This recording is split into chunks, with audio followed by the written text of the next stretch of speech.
कसम खाई गई थी 15 में कि तेजस्वी अगर चुनाव जीतेगा तो हम राजनीति से संन्यास। पूछे आप, हम दुनिया चाह रहे और जनता के बीच अपनी बात को रखी रहे। गरीब का जो आवाज बन के जो पूर्णिया में काम कर रहे थे जी सरकार जी, उसका हत्या करने में किसका हाथ है? या पप्पू यादव का हाथ है? जितने भी हमारे व्यवसायी है पूर्णिया में, सभी उनसे परेशान है। पूर्णिया के जनता से हम यही अपील करेंगे कि सभी लोग सजग हो जाइए। मेरा जो पूर्णिया जनता का जो स्नेह प्यार मिलेगा तो मेरा यही लक्ष्य रहेगा कि विकास। दर्जनों मॉल खुली, दर्जनों अस्पताल खुले, कई काम ऐसे हुए हैं जब आपने यहाँ पे आपको मौका मिला था तो वो हम बताते हैं आपने क्या किया। और 30 से अधिक व्यवसायियों को यहाँ से पलायन करने के लिए मजबूर किए, यहाँ के डॉक्टरों को पलायन करने के लिए मजबूर किया। आपने यहाँ के हमारे पूर्व विधायक शहीद अजीत सरकार को 100 गोलियों से भुजवाने का काम किया। चलिए प्रणाम, सबका स्वागत है। सब लोग आए, सब लोग काम करें। भगवान और भक्त के जो रिश्ते होते हैं और माँ और बेटे का, वहाँ दुनिया की कोई साइक्लोन, कोई तूफान असर नहीं करता। दिल्ली पटना सबने छोड़ा है हमें, बस पूर्णिया का परिवार और घर कोई ना छोड़े, ये मेरा।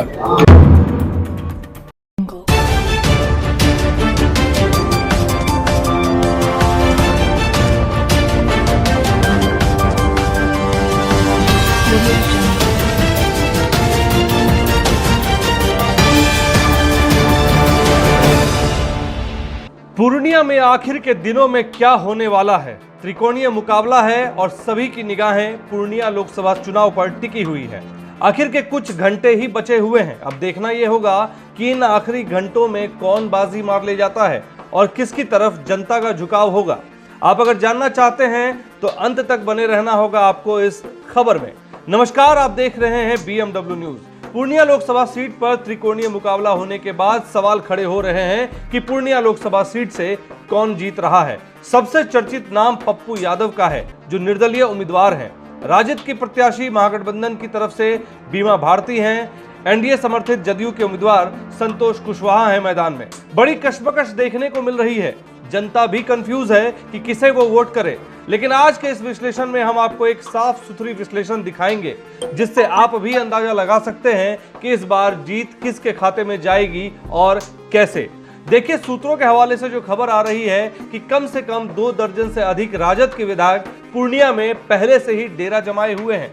और जब से तेजस्वी यादव ने खुले मंच से यह कह दिया कि बीमा भारती को भले वोट करो या ना करो, लेकिन दूसरे को वोट करने से अच्छा है कि एनडीए को वोट करके संतोष कुशवाहा को जिता दो, और तब से यह लग रहा है कि तेजस्वी यादव के लिए पूर्णिया की सीट जीतना एक प्रतिष्ठा का सवाल बन गई है।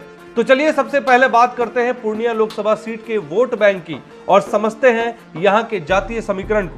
तो देखिए, पूर्णिया में कुल मतदाता 25 लाख के आसपास है, जिसमें पुरुष मतदाता 9,74,762 है। वहीं बात करें महिला वोटरों की तो महिला वोटर 9,15,762 है। इन वोटर में यादवों की संख्या अगर बात करें तो करीब 1.5 लाख है और मुस्लिम मतदाताओं की संख्या 4,30,000 के करीब है। अब आप तो समझ ही गए होंगे कि पूर्णिया लोकसभा सीट पर सबसे बड़ा खेल और उलटफेर मुस्लिम मतदाता ही तय कर सकते हैं, और यही वो मतदाता हैं जो तय करेंगे कि पप्पू यादव पूर्णिया से दिल्ली जाएंगे या नहीं। और यही वो मतदाता है कि ये तय करेंगे कि पप्पू यादव हो, बीमा भारती हो या संतोष कुशवाहा सांसद का चुनाव जीतकर पूर्णिया से दिल्ली जाएंगे या नहीं। पप्पू यादव का इस लोकसभा चुनाव में इतनी ज्यादा चर्चा होने की वजह यह है कि 2 बड़ी पार्टियों के उम्मीदवार के टक्कर में एक निर्दलीय उम्मीदवार भारी पड़ रहा है। लेकिन यह सवाल उठता है कि आखिर पप्पू यादव के पास ऐसा कौन सा चिराग है, ऐसा कौन सा खजाना है जिसकी वजह से उन्होंने इन दोनों बड़ी पार्टियों के नेताओं को पानी पिला रखा है, और वो भी तब जब तेजस्वी यादव खुलकर मंच पर पप्पू यादव का विरोध कर चुके हैं। हालांकि उन्होंने इशारों में बिना पप्पू यादव का नाम लिए उनका विरोध किया था, लेकिन जो राजनीतिक जानकार हैं वो इसका इशारा पप्पू यादव की तरफ ही देख रहे हैं। हमने जब अपने सूत्रों से पता किया तो हमारे सूत्रों का कहना है कि पूर्णिया की जनता का रुझान, खास करके मुस्लिम मतदाताओं का रुझान पप्पू यादव की तरफ है। लेकिन यह भी सच है कि पप्पू यादव सिर्फ मुस्लिम मतदाताओं के भरोसे नहीं है। अगर आप आंकड़ों पर ध्यान दें तो एक आंकड़ा यादव वोटरों की भी दिख रही है, जो 1.5 लाख के आसपास है, और वो खुद यादव समुदाय से आते हैं। और इसलिए यादवों के 70 से 80% समूह का झुकाव पप्पू यादव की तरफ दिख रहा है। लेकिन बात यहीं खत्म नहीं हो जाती। पप्पू यादव का एक सवर्ण जातियों का भी वोट बैंक है, जो उनका एक कैडर वोटर माना जाता है। और जब खबर हम आप तक लेकर आ रहे हैं, तब तक हमारे पास यही सूचना है कि अभी तक पप्पू यादव के MY समीकरण यानी मुस्लिम यादव समीकरण में कोई भी सेंधमारी नहीं कर पाया है, ना बीमा भारती और ना ही संतोष कुशवाहा। अब बात करते हैं संतोष कुशवाहा की। तो पूर्णिया में कोयरी और कुर्मियों की जो कुल मतदाता की संख्या है वो लगभग 2 लाख के आसपास है और संतोष कुशवाहा ने इन मतदाताओं पर अपनी बेजोड़ पकड़ बना रखी है। उनके इस वोट बैंक में भी कोई सेंधमारी अभी तक नहीं कर पाया है। पूर्णिया के राजनीतिक सलाहकारों की माने तो उनका कहना है कि out of 100 vote Santosh Kushwaha को ही पड़ने वाले हैं। 2 लाख वोट बैंक मतदाता सवर्ण जातियों का भी है, जो संतोष कुशवाहा के लिए कहा जा रहा है कि एक बड़ा वोट बैंक है। लेकिन ये वोट बैंक सिर्फ और सिर्फ मोदी के चेहरे पर संतोष कुशवाहा को वोट करने वाले हैं। इन सवर्ण समुदाय के लोगों का कहना है कि ये मोदी का चुनाव है और मोदी के चेहरे पर ही हम संतोष कुशवाहा को वोट करेंगे, न कि संतोष कुशवाहा के चेहरे पर, क्योंकि उन्होंने जमीनी स्तर पर कोई काम नहीं किया। और अगर मोदी की बात ना होती तो संतोष कुशवाहा के कार्यकाल से इस समुदाय के लोग उतने खुश नहीं हैं और यही वजह है कि उनको लोग वोट करना पसंद नहीं कर रहे हैं। लेकिन बस एक ही बात है, चूंकि ये लोकसभा का चुनाव है, मोदी को प्रधानमंत्री बनाना है, इसीलिए सवर्ण समुदाय के वोट संतोष कुशवाहा को ही डलने वाले हैं। और यही ताकत है जो संतोष कुशवाहा अभी तक इस चुनाव में टिके हुए दिख रहे हैं। वरना एंटी इनकम्बेंसी तो इतनी है कि वो इस बार इतने वोट से हारते जिसे वो खुद सोच भी नहीं सकते।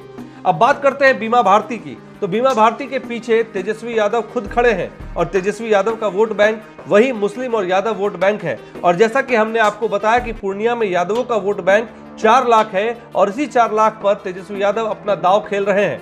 हालांकि एक वोट बैंक बीमा भारती का खुद का है, उनके खुद की जाति का, और उन्हें यकीन है कि अगर ये 4 लाख वोट उन्होंने अपने पास 70 से 80% अपनी तरफ कन्वर्ट कर लिया तो बीमा भारती पूर्णिया से चुनाव जीत भी सकती है।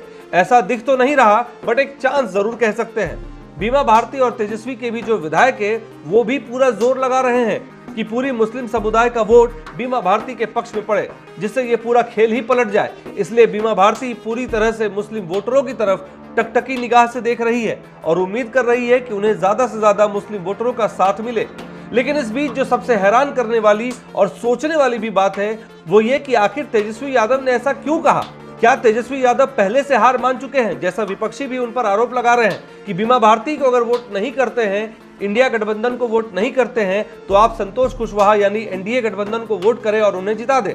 तो जैसा हमने आपको पहले भी अपनी खबरों में बताया है कि चूंकि पप्पू यादव मुस्लिम और यादवों के एक बड़े नेता माने जाते हैं और ऐसे में अगर पप्पू यादव ये चुनाव जीत जाते हैं तो वो एक बड़े नेता के तौर पर उभर कर आएंगे और उनके सामने फिर एक बार तेजस्वी यादव का कद छोटा पड़ जाएगा। और यही कारण था कि पप्पू यादव को पूर्णिया की सीट गठबंधन की तरफ से नहीं दी गई, वो भी तब जब उनके पार्टी का विलय करा लिया गया, बावजूद उसके उन्हें सीट नहीं दी गई थी और अब वो निर्दलीय उम्मीदवार बनकर चुनाव में उतरे हैं। लेकिन सवाल ये भी उठता है कि आखिर पप्पू यादव इतने मजबूत कैसे हो गए। तो देखिए, लोकतंत्र का सबसे बड़ा जो फैसला होता है वो होता है जनता के हाथ में और जनता ही अपने नेता को चुनती है। और इसीलिए चुनती है क्योंकि जब वो नेता उसके बीच रहकर उनके दुख दर्द को, उनकी मुसीबत को वो दूर करता है, तब जाकर वो जनता का दिल जीतता है और फिर कहीं जाकर उसे जनता का समर्थन भी मिलता है। ये बात कहना गलत नहीं होगा कि कोरोना काल हो, बाढ़ का समय हो, इन सारे हालातों में पप्पू यादव ने जनता के बीच रहकर उनका साथ दिया, उनकी सेवा की, उनके बुरे वक्त में उनके साथ रहे। और उनके बारे में तो यहाँ तक कहा जा रहा है कि जिस समय कोरोना काल में ऑक्सीजन सिलेंडर नहीं मिल रहा था, उन्होंने नेपाल के रास्ते ऑक्सीजन सिलेंडर मंगवाया। वो कैसे आया, कैसे वो मंगवा पाए, इस बारे में कोई चर्चा नहीं करते हैं और ऐसे लोगों को उपलब्ध कराया जिनके पास पैसे नहीं थे। आज जो लोग ये कह रहे हैं कि पप्पू यादव एक क्रिमिनल बैकग्राउंड के हैं, पप्पू यादव पर कई मुकदमे दर्ज हैं, कोरोना काल के दरमियान भी वैसे लोग भी उनके पास ऑक्सीजन सिलेंडर लेने पहुंचे थे और पप्पू यादव का जमीनी स्तर पर लोगों से जुड़ाव उनको मजबूत बनाता है, जिसकी वजह है कि आज पप्पू यादव पूर्णिया के एक एक लोगों की जुबान पर है। और अब इस पूरे विश्लेषण से एक बात तो आपको समझ में आ ही गई होगी कि पूर्णिया में चुनाव जिताने का जो मादा रखता है वो है मुस्लिम वोटर और पूर्णिया का चुनाव संतोष कुशवाहा बनाम पप्पू यादव के बीच सीधे तौर पर देखी जा सकती है। बीमा भारती भी नजर आ रही है, मगर जब उन्हें मुस्लिम समुदाय का 70 से 80% वोट मिले तब। हालांकि 26 अप्रैल को चुनाव होना है और हम ये विश्लेषण आपको चुनाव से पहले दे रहे हैं, तो चुनाव में जनता का मूड कब और कैसे बदल सकता है, क्या होगा नहीं होगा, ये कहना मुश्किल है। हालांकि खबर लिखने तक जो विश्लेषण हमारे सूत्रों के हवाले से और राजनीतिक विश्लेषकों के हवाले से जो हम तक आई वो हम आप तक लेकर आए हैं। और अब देखना यह होगा कि 4 जून को किसके हक में फैसला आता है, कौन पूर्णिया सीट पर चुनाव जीतकर दिल्ली तक जाता है। ऐसे ही तमाम खबरों के लिए बने रहें BMW न्यूज के साथ। हमारी खबरों को लाइक करें, शेयर करें और चैनल को सब्सक्राइब करना ना भूलें। धन्यवाद। तमसो मां ज्योतिर्गमय गुरुकुल शिक्षा मंदिर संस्थान के साथ बनाए अपना भविष्य। रेगुलर और प्रोफेशनल कोर्सेज, सेकेंडरी और senior secondary courses, law, teachers training courses, pharmacy and nursing के साथ पैरामेडिकल में डायरेक्ट एडमिशन पाए। वेबसाइट विजिट करें या दिए गए नंबर पर कॉल करें। हमारा पता है गुरुकुल शिक्षा मंदिर संस्थान, कल्याण चौक, DS कॉलेज रोड, कटिहार।